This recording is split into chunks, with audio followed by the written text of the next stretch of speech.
This is Los Angeles. Our Lady, the Queen of the Angels, as the Spaniards named her. The fastest growing city in the nation. It's been called a bunch of suburbs in search of a city. And it's been called the glamour capital of the world. A mecca for tourists. A stopover for transients. A target for gangsters. A haven for those fleeing from winter. A home for the hard-working. It is a city holding the hopes and dreams of over 2 million people. It sprawls out horizontally over 452 square miles of valleys and upland, of foothills and beaches. Because of that vast area, and because of a population made up of people from every state in the Union, Los Angeles is the largest police beat in the country, and one of the toughest. We're going to take you into the city hall where police headquarters are located. Here in communications are the ears and voice of the police. The lights on the complaint board flash 24 hours a day. Citizens reporting a prowler, a lost child, a man molesting a woman, an auto accident, a wild party. Spend an hour or two here and you will think the whole city has gone berserk. Minute by minute, the orders go out to the radio cars in the far-flung divisions. Watts and Wilshire and West Los Angeles. Hollywood and Hollenbeck Heights in North Hollywood. The work of the police, like that of woman, is never done. This is the case history of a killer, taken from the files of the Detective Division. The facts are told here as they happen.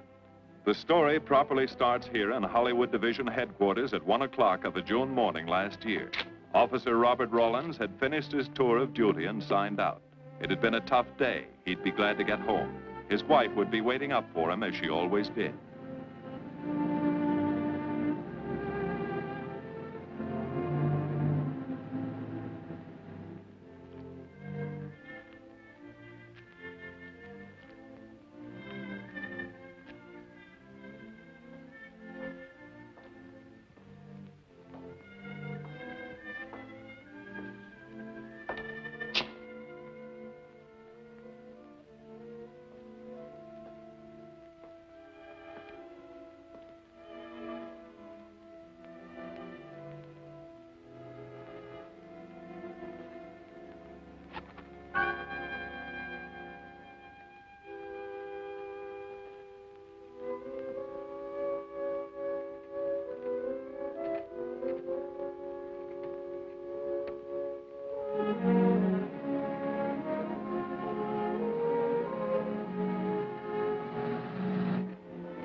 Hey, fella.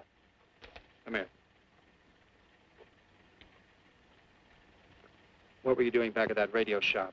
Just looking. I was on my way home. Live around here? Yeah, a couple blocks down. Let me see some identification. Sure. Yeah, I guess I forgot my wallet. Look, lad, I've got to see some identification. How about my Army discharge? I got it right here.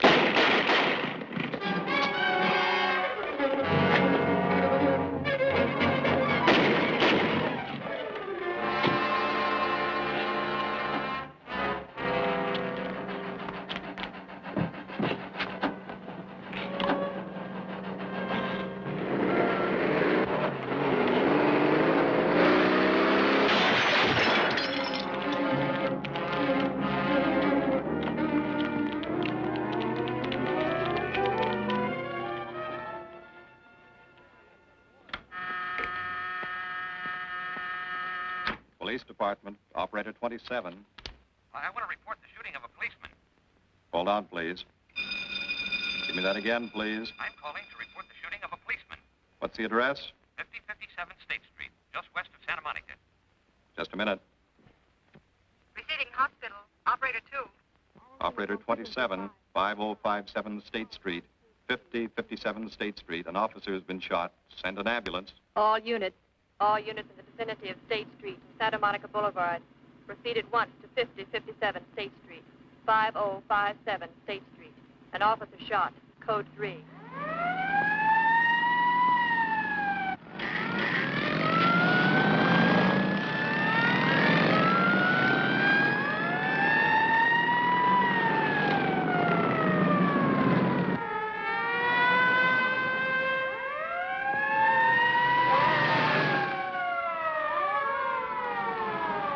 ADK to Control 1. Control 1 to 80K. Go ahead. This is Breen. Instruct homicide to throw out a dragnet and pick up all suspicious characters in the area of the shooting. Also notify Sergeants Marty Brennan and Chuck Jones to report to me at the scene of the crime. Control 1 to 80K. Roger.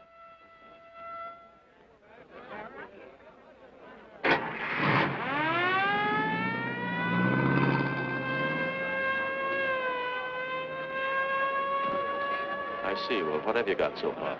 Well, not much, Captain Breen. A couple of cartridge casings. Oh, Marty, Chuck. Hi, Cap. Eyewitnesses? Who was first on the scene, reported it? I was.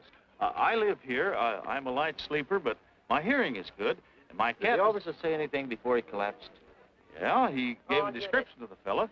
On the shooting of the officer. Suspect is a white male American. Age 26 or 7. 5 feet 10 or 11. 155 to 165 pounds. Brown hair. Regular features. Pencil mustache. Repeat broadcast. All units. Is that about it? Yes, sir, exactly. And the officer kept saying, he looked like such a nice kid. He looked like such a nice kid. As if he couldn't believe what had happened to him. I see. Is that all? Yeah. Thank you very much. Yeah, well, anything else I can do, I'd be glad to help you. We may call you. Get his name and address, will you, Bob? This door been checked, Lee? Yeah, it's okay, Captain.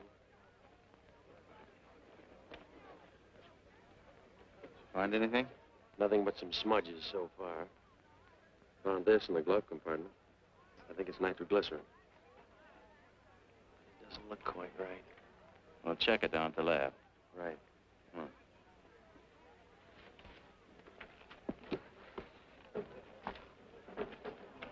Open this up, Joe. No key, Captain. Try it open. Give me that bar, Frank.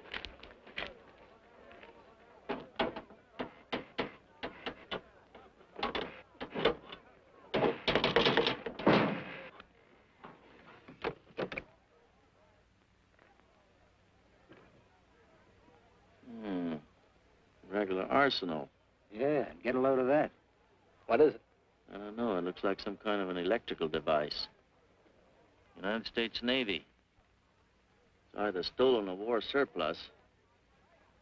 Send all this stuff down to the lab and check the serial number on that Navy equipment. Yes, sir. Captain Breen. We found these in the weeds over by the radio store. What do you got? A pair of cloth gloves, Captain. Well, he thought of everything, didn't he? All right, give him to one of the technicians. Yes, sir.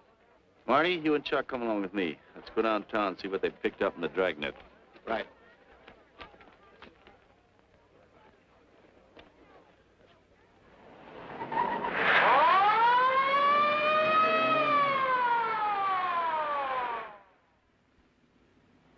You know him, Marty? Yeah. I know his wife, too. Ever since high school.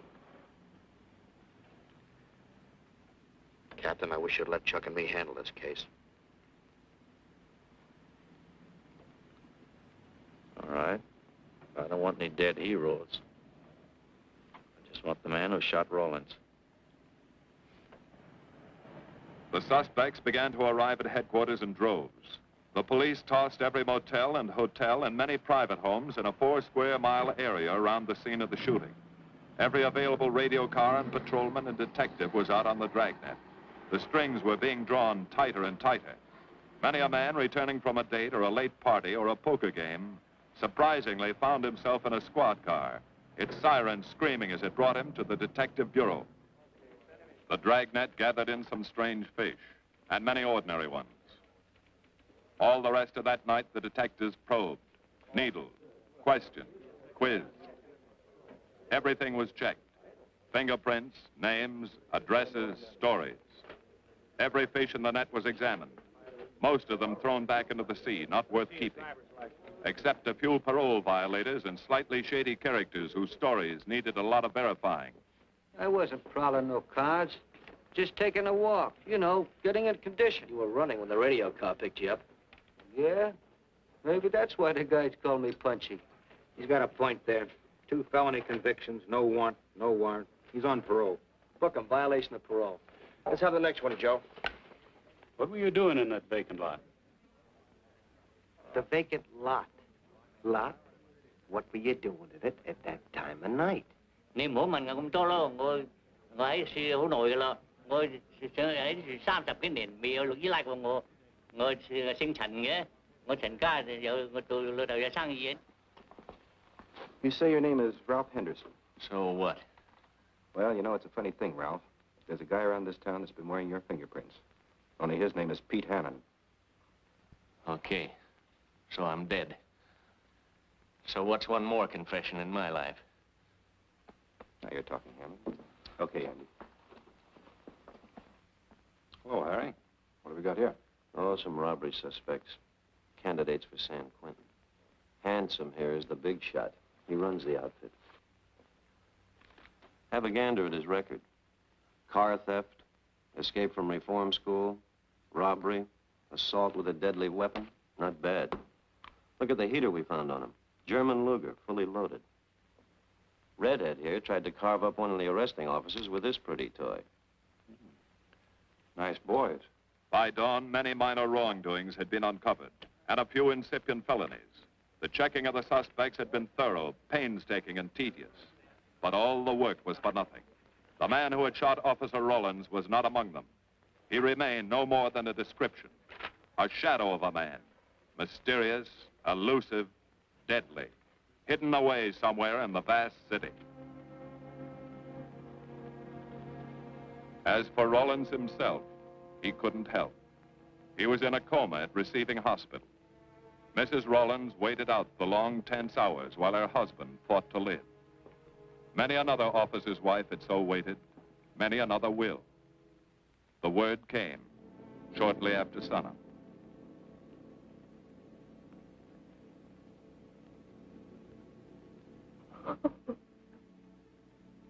Oh.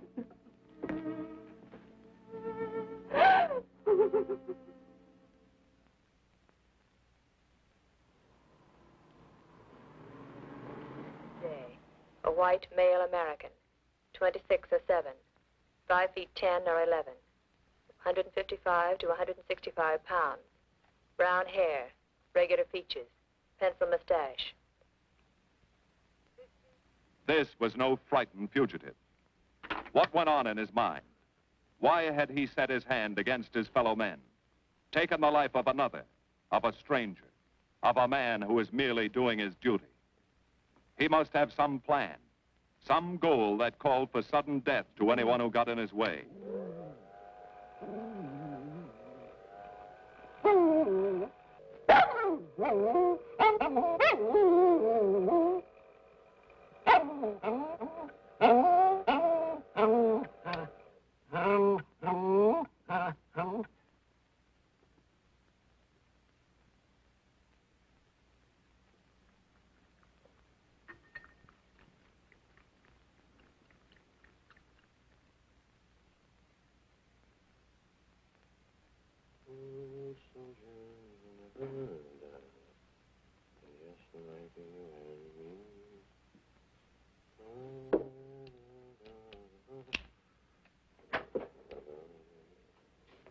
Good morning, boys. Morning, Lee. Hi, Professor. Well, I thought this was safe-cracker soup. You gonna drink it, I hope? I'm really a nice guy. Stick around. I'll prove it. Come over here.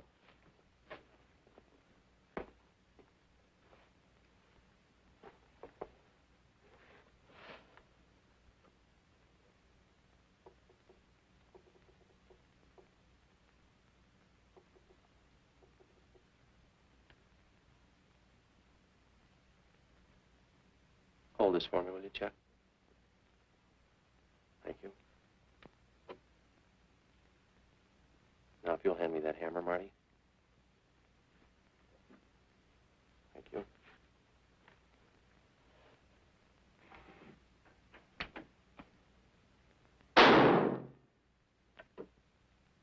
Yeah. Nitroglycerin. I didn't ask for a collection of fingers, just fingerprints. All those nice fingerprints on the car belong to the man it was stolen from, Cap. Nothing on the guns or picklocks? Not even an interesting smudge. The gloves? Common type, worn by undertakers. I'll check on them. They won't show anything. What did your scientific test show? A couple of little things. Tool identification on these picklocks. I got one under the scope. You want to take a look? Yeah.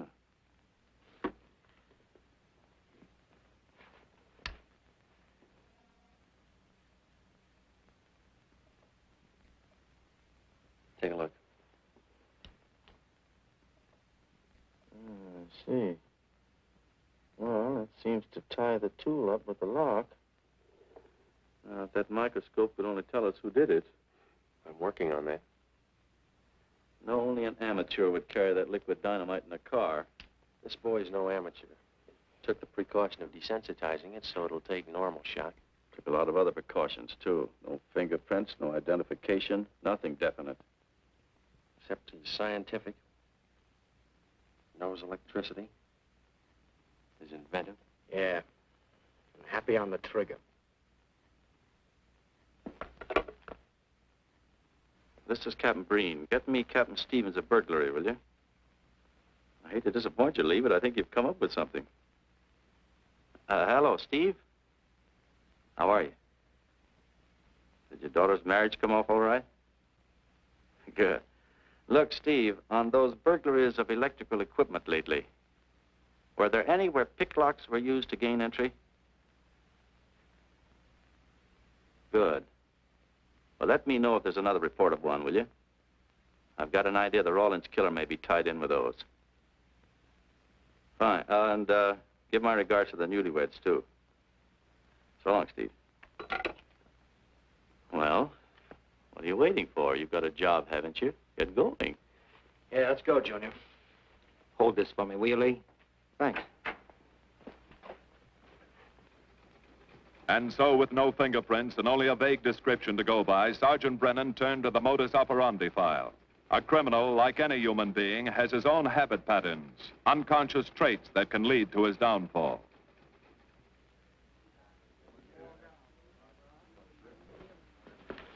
Well, there you are, Junior.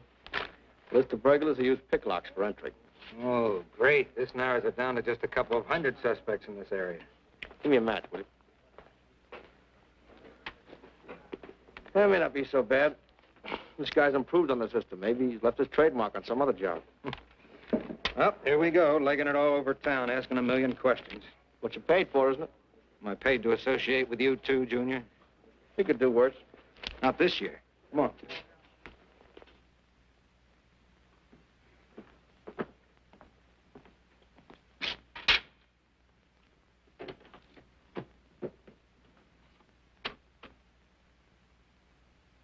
Car 12, car 12, in the 10,000 block on Mississippi. A 394-15 disturbance.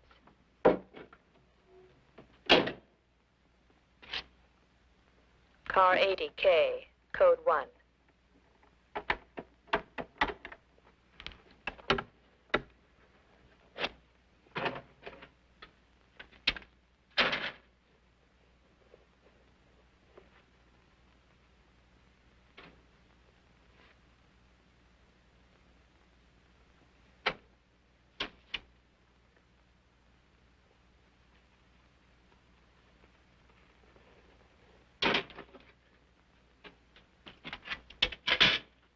All units, on the broadcast of the suspect arrested in the shooting of patrolman Rawlins. Cancel the cancellation. Suspect released from custody.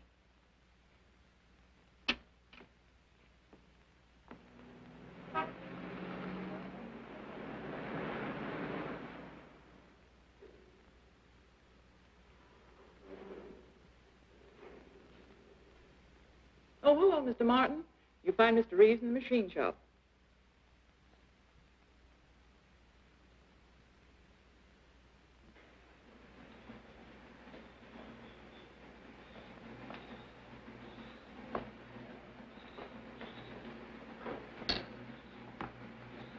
Hello, Roy. Glad to see you. How are you, Mr. Reeves? Hi. I was hoping you'd drop in. I wanted to thank you for showing us how to handle that repair job. Helped a lot.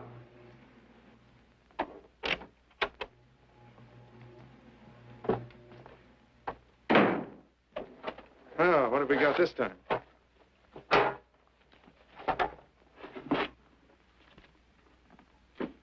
Silograph.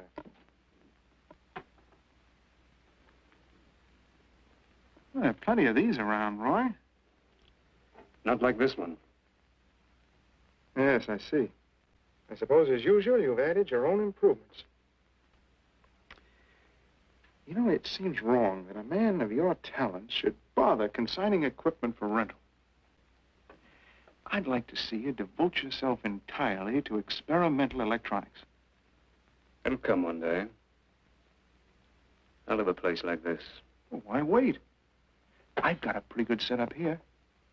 You'd have modern equipment to work with, a lab, and my confidence. Thanks, Mr. Reeves. I have other plans. But, Roy, you can't tell where it'll lead. Might even work your way around to a percentage of the business. I like it this way. You just rent out my equipment. All right. All right. But if you should change your mind... I'm not likely to change my mind. I suppose you want me to set this up for rental, too. Mr. Reeves, you've already got 5 pieces of my equipment. You'd like to know what results I've had from the rental so far, Well, I can't say as I blame you. I think you'll find this satisfactory. Satisfactory. Goodbye, Mr. Reeves. And you'll come back again soon, won't you? Sure. Oh, incidentally, how's that television projector coming along? The one you said would reflect a 12-foot image. Still working on it. I just wanted you to know I've already set up a rental on it. In fact, I think they'd like to buy. It'll come pretty high. Oh, money's no consideration with this customer.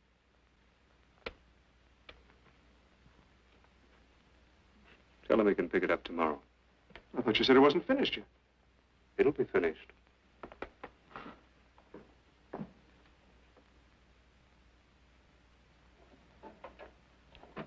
It uses an image fixer and then projects by ordinary incandescence. Roy, this is the best television projector I've ever seen. Let's hope that your customer thinks so. He will. Yes? Send him right in, Charlotte. There, you see, our customer is here, begging for the privilege of buying. Better be running along. I'm not much good at business. Oh, but Roy, he'll want to congratulate you. Just see that the price is right.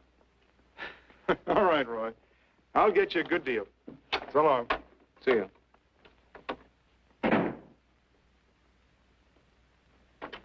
Well, Mr. Dunning, come in. Isn't it a beauty?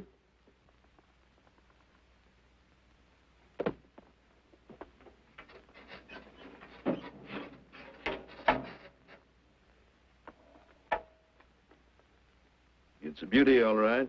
You like it? I certainly do like it. You see, it's mine. What do you mean? Let me have the police. I built it. Spent years on it. Oh, you must be crazy. Roy built this machine himself. Your friend's a crook, Paul. You've been taken in. Hello? Give me the burglary detail. Dear Jim, regarding your inquiry on a .38 caliber Smith & Wesson revolver, serial... Oh, come in, boys. Burglary detail just sent this report through. There's a man named Dunning reports tracing a stolen television projector to the Reeves Electronics Lab. Think it's a tie with the Rawlins case? Well, take a look at this fellow Reeves and see what gives. I'll notify burglary we're following up on it. Right. Come on, Junior. What else did he place with you for rental? Oh, a number of things. All war surplus that he bought on his veteran's rating. Oh, is this more of his equipment? Yes. Yes, he left it here on consignment.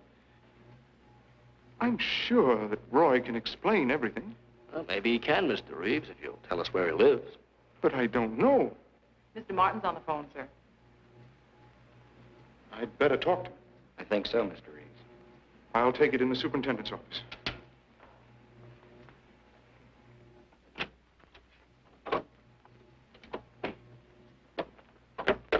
Tell him that you sold the set, and his money's waiting for him here. Find out what time he's coming by. Put Mr. Martin on.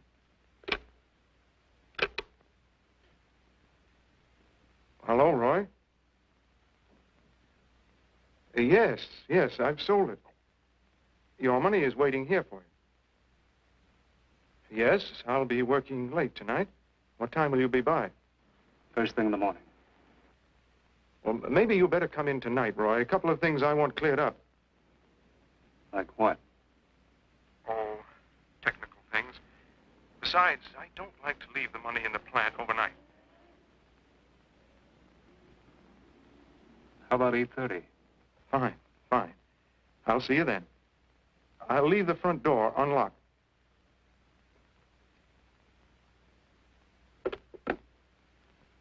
You'll be here at 8:30.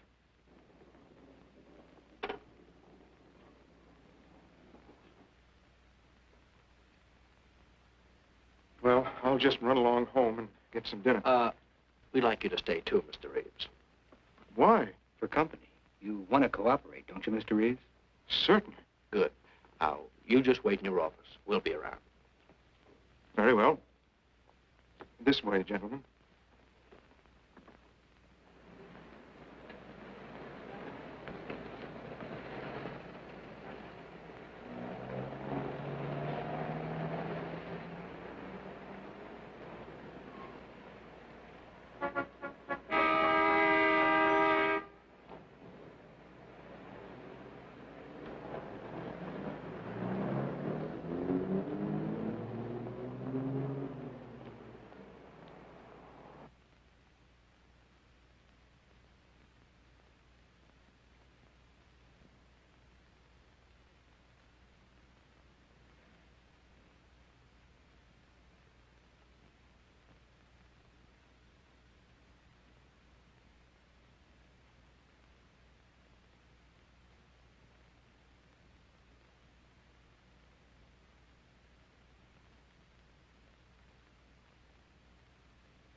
Reeves. Is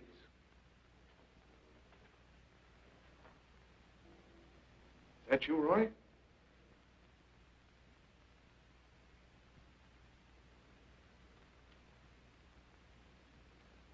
Go outside and block that alley door.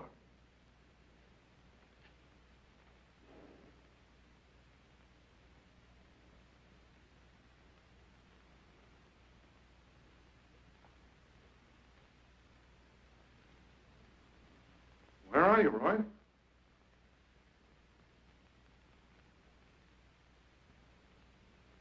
Who's in here? No one. I'm alone.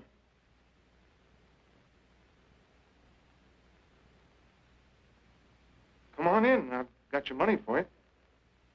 Bring it out here. All right. Just a minute.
No.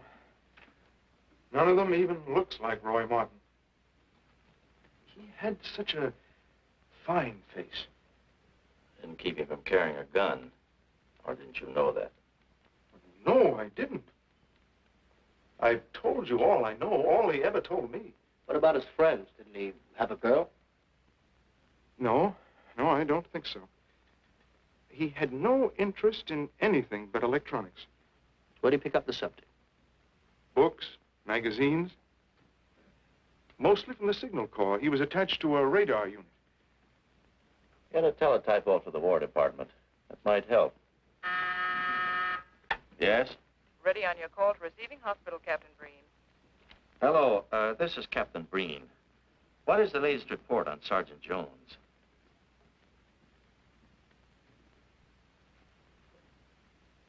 I see.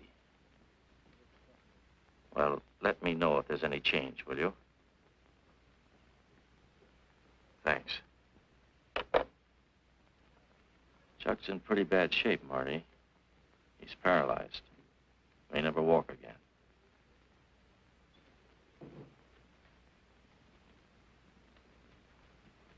Oh, I'm sorry. It's funny that Martin showed up at 7 when he told you he wouldn't be there until 8:30. I don't know why. Except he was always unpredictable. I'll tell you why. Because you warned him. That's why he came early. That's why he came in the back way. But you heard me tell him the front door would be open. And the key didn't let him in the back way? He must have had one made. Why don't you tell us the truth? Marty.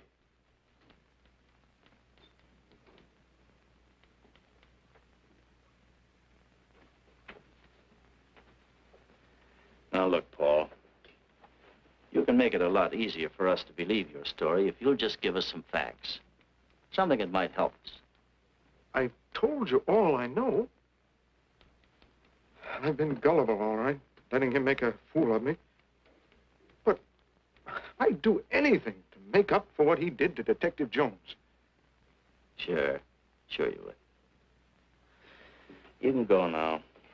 Oh, thanks. Thanks. My friends, they can vouch for my character. That's good. We'll call you if we need you. Thank you very much. I think he's telling the truth, Marty. I think he's just gullible, like he said. What about the stolen stuff he was trying to peddle for Martin? We'll use it for bait. Maybe Martin will come back for it. Then we can ask him. Here. Nevertheless, I want a 24-hour tail put on Reeves, and I want a watch on his home and his factory. Right. You can keep those.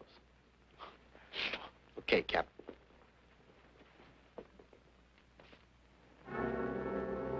And now the killer changed his tactics, his modus operandi. It would baffle the police. They always expected burglars to remain burglars, not go in for stick-ups. They'd never tie this up with him. So wearing a variety of disguises, coming and going like a shadow, ready to kill if cornered, he struck the bottle stores in a one-man blitz that had the robbery detail dizzy.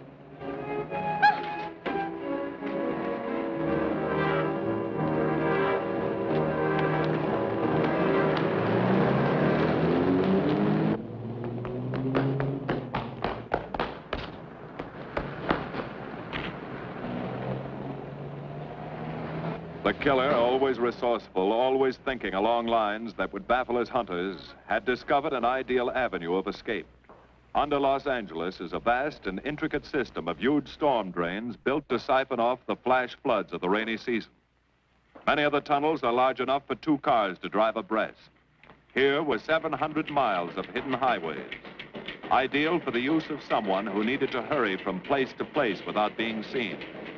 Ideal as a hiding place for guns and supplies in case of emergency. What is it, Lee? Well, the reason I asked you to come over is I think I've hit on something. An identification? No, not quite, but a tie-up. Now, these are the shells from the gun that killed Rawlins.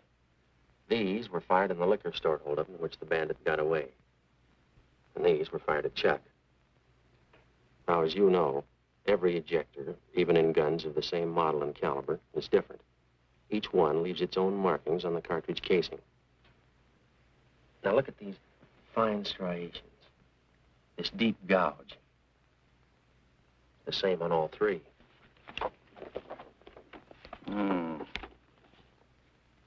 In other words, the man who killed Rawlins and the man who shot at Jones and Brennan, the stick-up was blitzing the liquor stores, are all the same man. Right. All we need to know is what that man looks like. Get me Chandler in robbery, will you? I've got an idea about that. Also, it'll give us a chance to see if Reeves is on the level with us. Steve, Breen, about those blitz holdups you're on. Round up all the victims and have them down here tonight, will you? Oh, it's just a little scheme. Thanks, Steve. That's good. Now sketch another one of the same type, only this time thin it out a little, huh? All right. Hi, Lee. How's it coming? Be ready for tonight? We'll be ready. Think it'll work? It should. Where'd you get the idea? From a kidnapping case in Chicago. But I thought these slides might be an improvement over the method they used. Could be.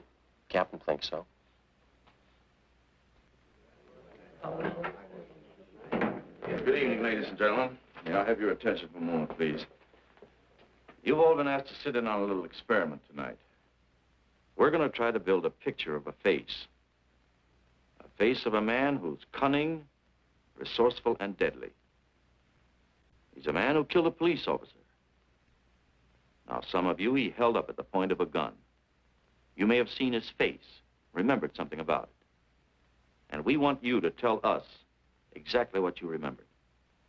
Whether it's his hair, eyes, nose, or mouth. And we're going to try to put those pieces together so that they add up into a picture of the face of the man we want. Now, you can see how we're depending on you. Lights? Now, first, we're going to concentrate on the type of hair our man had. And if the picture looks anything like his hair, I want you to speak right up. All right, the first slide, Lee.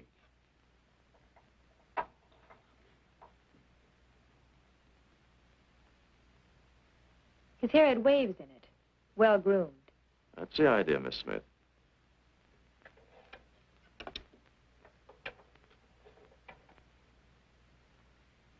Is that any closer? No, it was parted on the side.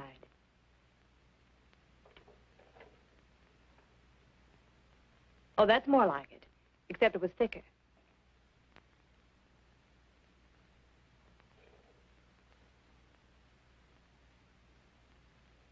Oh, that's very close. Yes, that's the way his forehead looked. It was broad and high. All right, hold that slide. Now, the next series of slides will take into account his eyes.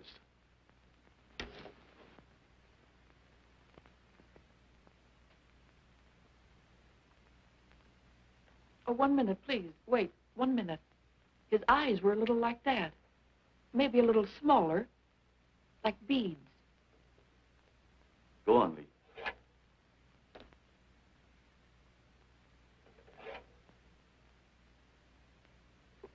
Now you've got it. Now, hold that slide, Lee. Anyone else? That looks like him, only a little madder. He had a patch over one eye when he come into my my place of business. I remember noticing that the one showing was blue. Well, the guy that stuck me up had on horn-rimmed glasses. He was wearing a Band-Aid across his nose when he knocked me over. Uh-huh. All right, hold that, Lee. Well, so much for the eyes. Go ahead.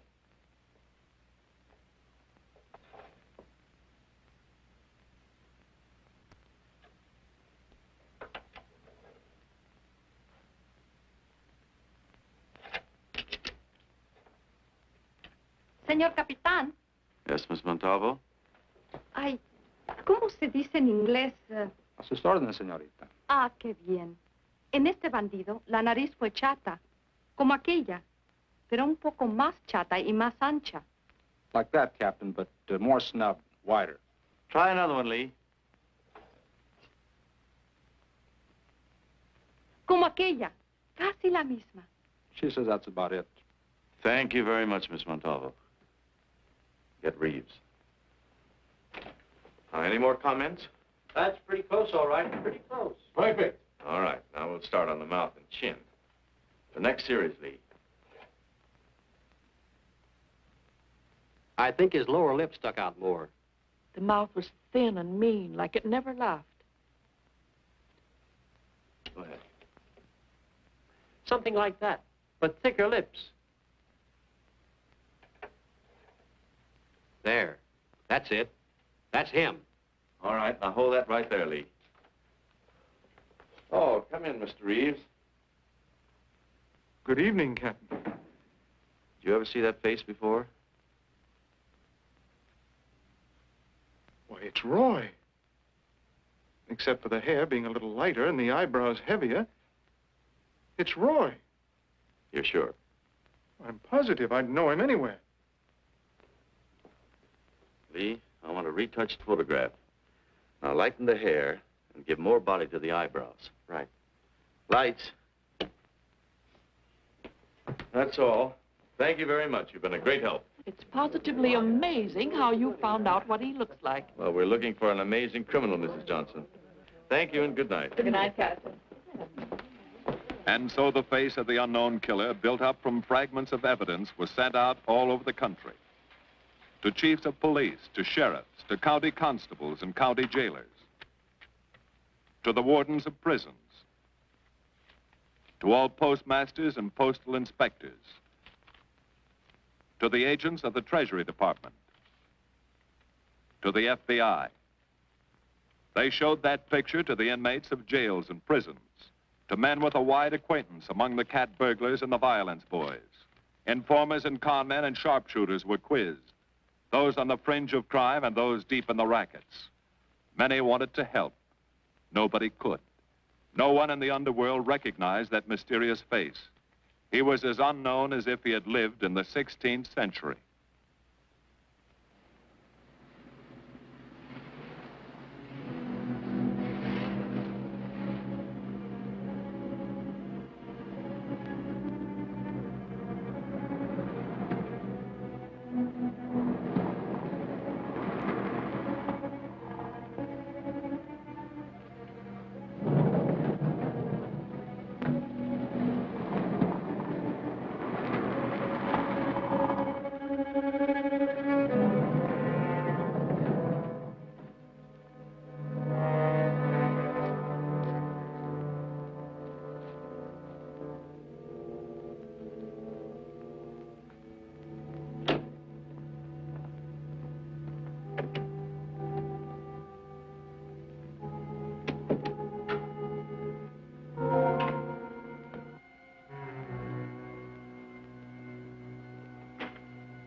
Reeves. Roy. Listen carefully, Reeves. Control yourself. I know you're alone in the house. Act like you're alone. Cops are watching every move you make. The police here? They got you staked out like a muskrat hide, watching you around the clock. Here at your plant, tailing your car. Sit in that chair. Pick up 3 books.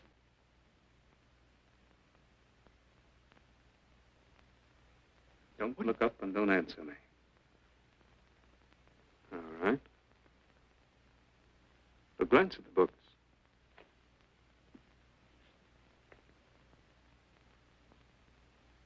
Pick one of them.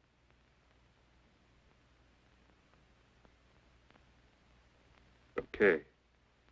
Now, that's the book you want to read before you go to bed. Now, get up and turn off the lamp.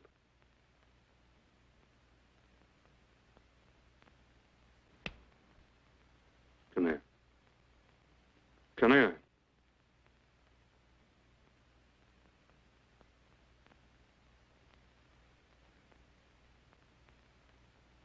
Go in the den.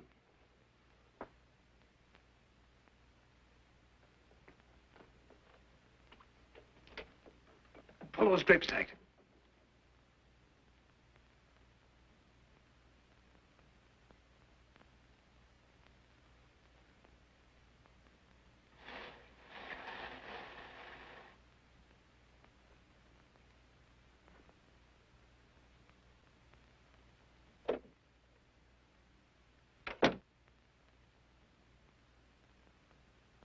Get away from him.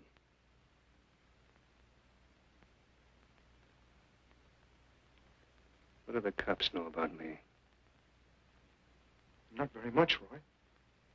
No fingerprints. They haven't even got a picture of you. They're trying to make one.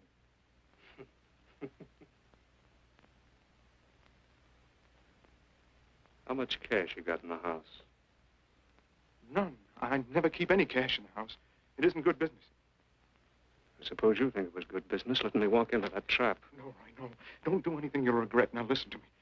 It isn't too late. Give yourself up. Come to your senses before you kill someone else.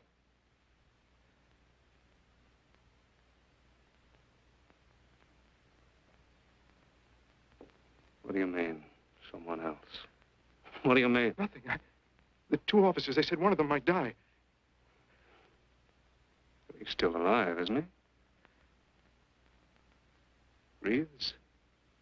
I never thought you'd stooge for the police. You almost got me killed. Roy, you know the police are right outside. You'd never get away with it.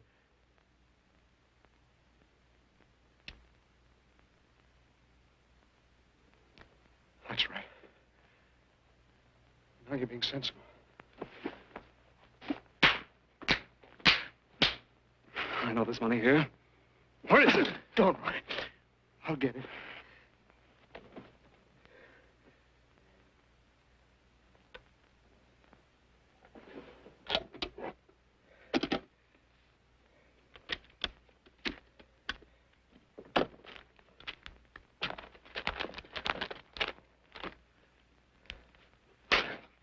It's not enough.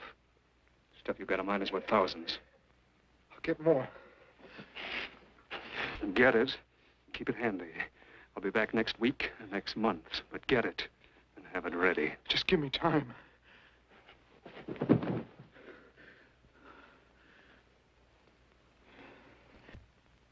Oh! Look, I don't want policemen outside my house following me around. That's what made Roy suspicious. I'm leaving in the morning. I'm afraid I'll have to disappoint you, Paul. Unfortunately, you're our bait. I won't do it. I've done enough. Look, no one's done enough until we find this killer. I asked you to keep a sharp lookout on this house, Marty. I did. Two of the best undercover men in the department were assigned here. That didn't keep Martin from getting in. What's the matter? You tired?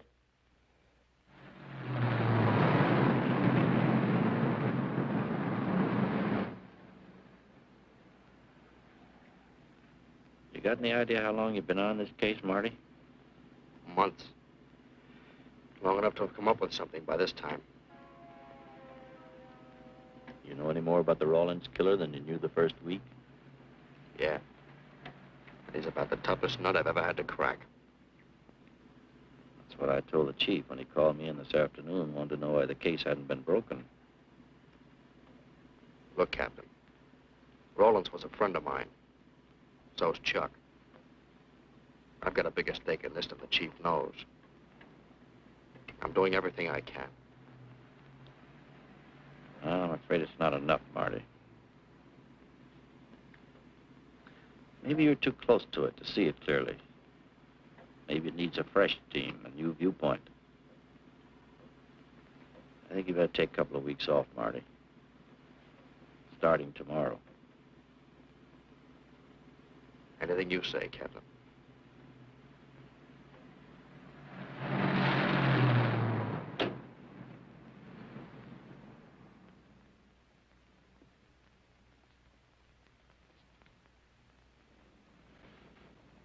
Hiya, Marty. Hi, Chuck. Meet Miss Scanlon, my new bodyguard. He's the one I've been telling you about. Oh, you mean the one with the steel trap brain? How do you do? Hello. Say, this guy been behaving? After a fashion. See, she takes me out in my go-kart, puts me to bed, wakes me up, dresses me. You're perfectly capable of dressing yourself now. Mr. Jones. I'll be back in a few minutes. Well, how's it been going, Junior? Oh, pretty good, Chuck, pretty good. Is that why you're off the case? How'd you know? Breen was in to see me this morning. Oh. Suppose he also told you they put a new team on the case. He told me everything. Yeah. Let's see what his new boys dig up. Well, maybe they'll examine the facts of the case a little more carefully. What facts? That our man's sharp, that he's intelligent and works alone, that he has no record, never leaves a fingerprint and knows every move we make?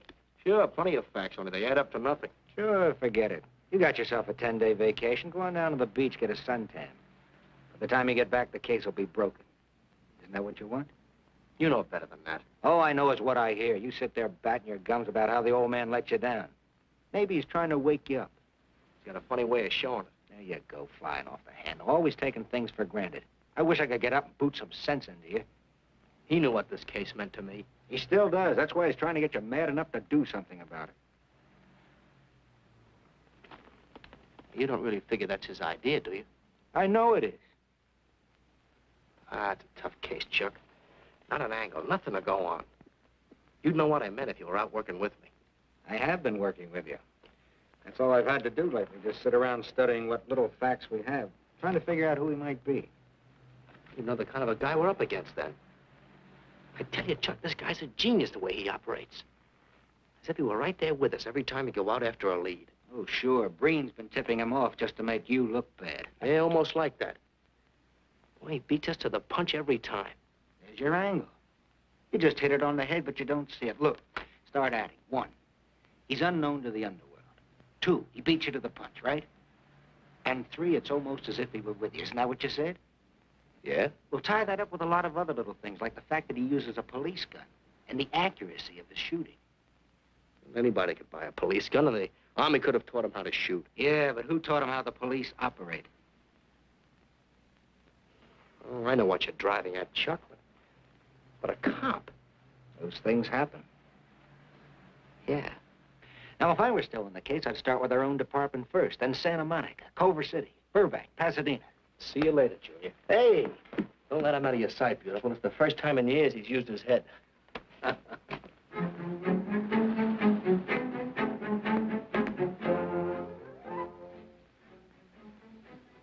But you get a print of every mug we take. We always send L.A. a copy, Sergeant. It's personnel photos I want. You mean of our boys?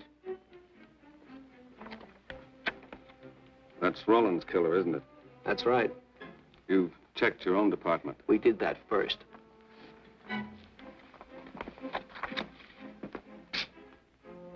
And so the tedious quest went on.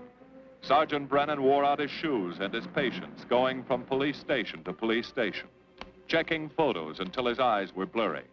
For police work is not all glamour and excitement and glory. There are days and days of routine, of tedious probing, of tireless searching, fruitless days, days when nothing goes right, when it seems as if no one could ever think his way through the maze of baffling trails a criminal leaves. But the answer to that is persistence, and the hope that sooner or later something will turn up, some tiny lead that can grow into a warm trail and point to the cracking of a tough case.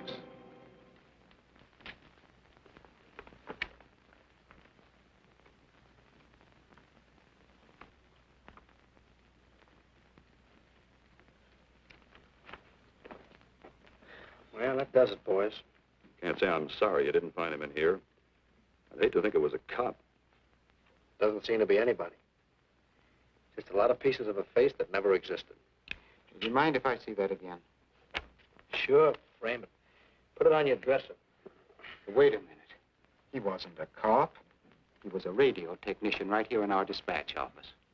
What did you say? I'm saying he worked here in 42. Well, come on, give. I remember the kid well. He was sort of strange, never bothered with anyone in the department, just kept to himself. But he was in line for promotion when he was drafted. Where was he living at the time? I don't remember. Try the dead files. He never asked for his job back after the war. I remember writing to him about it, though. He was an excellent worker. Oh, yeah, here we are. Yeah, this is it. Took a while before he answered, but like he says in the letter, he wasn't interested.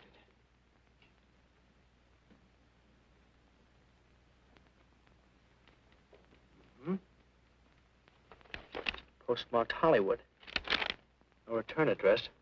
What do you want us to do? All the work? Oh, thanks a lot, Freddie. You remember, he was a civilian employee.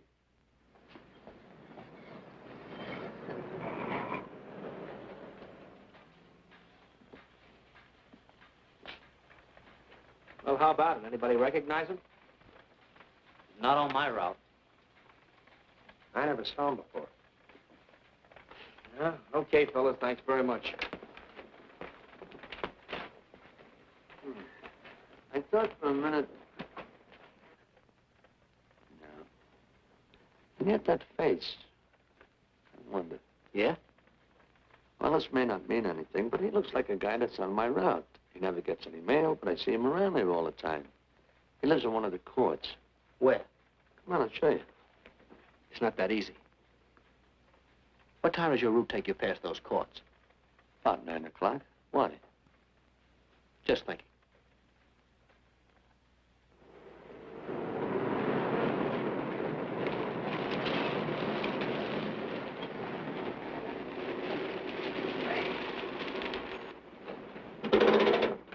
You got any chocolate milk? Sure have, buddy. Yeah. Thanks. Which apartment? Straight on back. Second in the yell. Number 7. Right. Kind of warm today, huh? Oh, it's not too bad for this time of the year.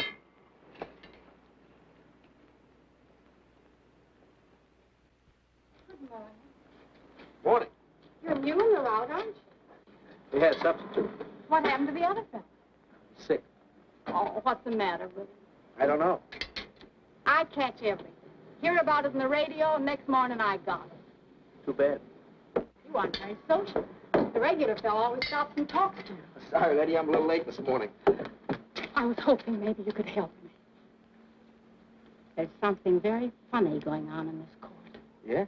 I was scared to go to the police with it. I thought maybe I might be poisoned. What? Yeah. By the manager. She's a witch. She's a what? A witch. She puts poison in my milk. Oh, I see. Look, you switch the bottles when she isn't looking, see? Drink her milk. Then you'll be safe, right?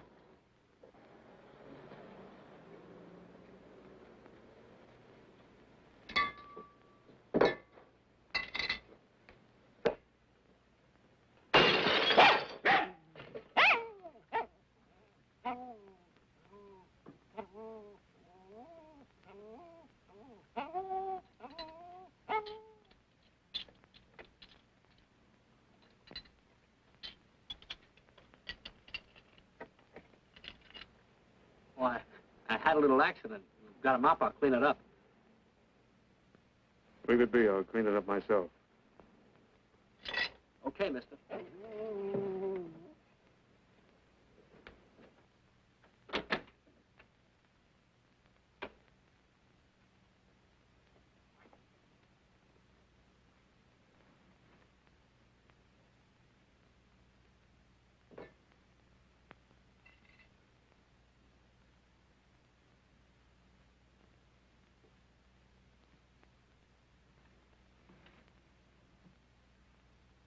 The place is called Bellevue Court. I drew this from memory, but it's pretty close. That's where he's hiding out, right there. You sure he's our man, Marty? Captain, I couldn't go wrong on that face. He's our man.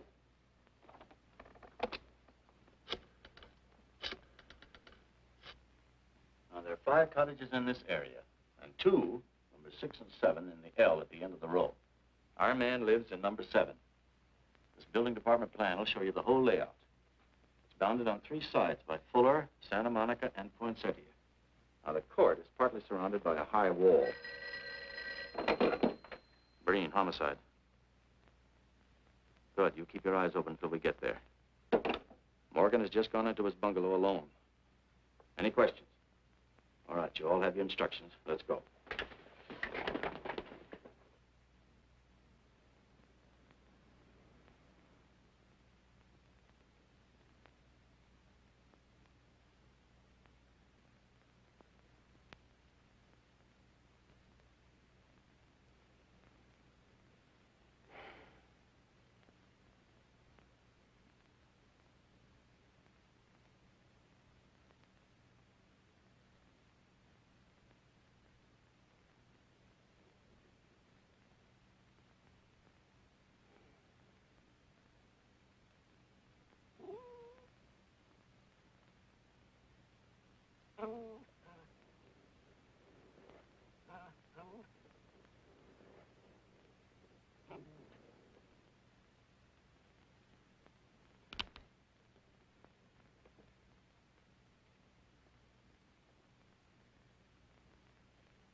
We're out on time. Wait 5 minutes. Go around and block the side entrance. Keep your lights off.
He's loose.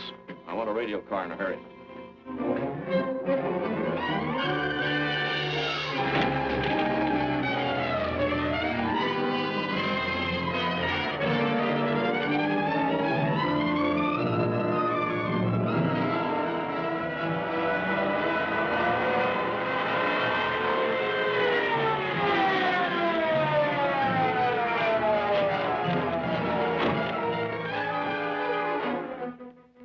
units. All units in the vicinity of Santa Monica and Fuller. The murder suspect in the Rawlins killing is at large.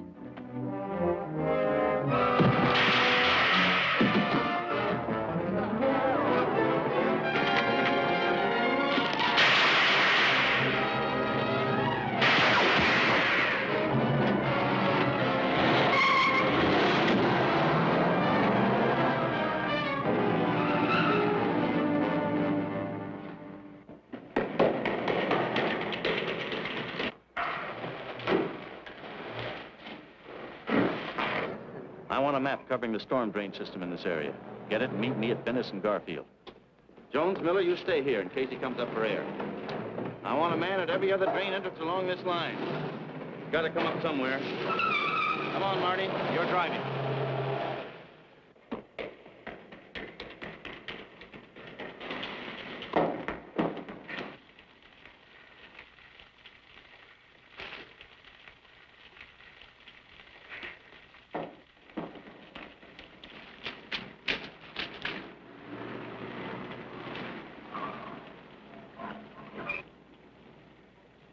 Keep this drain covered.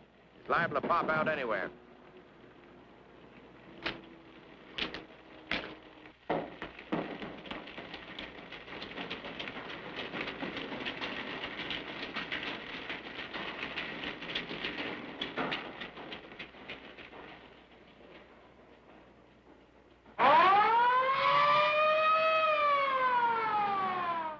Why Venice and Garfield, Captain? It's the main intersection of the system. We can head him off that way. ADK to Control 1. Clear frequency 7. This is an emergency. Control 1 to all cars on frequency 7. Stand by. Control 1 to ADK. Go ahead. Notify homicide. Send the following to Venice and Garfield. 4 squads, battle lanterns, gas mask, tear gas. Urgent. This is a code 3. Control 1 to ADK. Roger.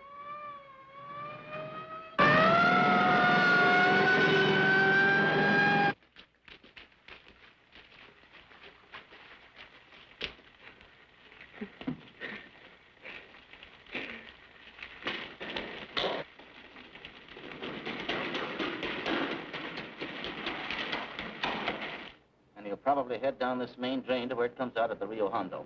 Now, you take your squad and cover that exit. Right. Keep all spare radio cars cruising back and forth along this main street. Watch the curb inlets. We'll go in here.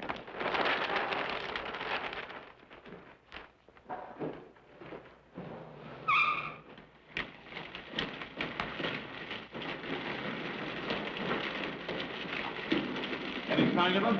No. And we've searched every foot between here and the Rio Hondo outlet. Then he must be up ahead. Let's go.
Gas gun.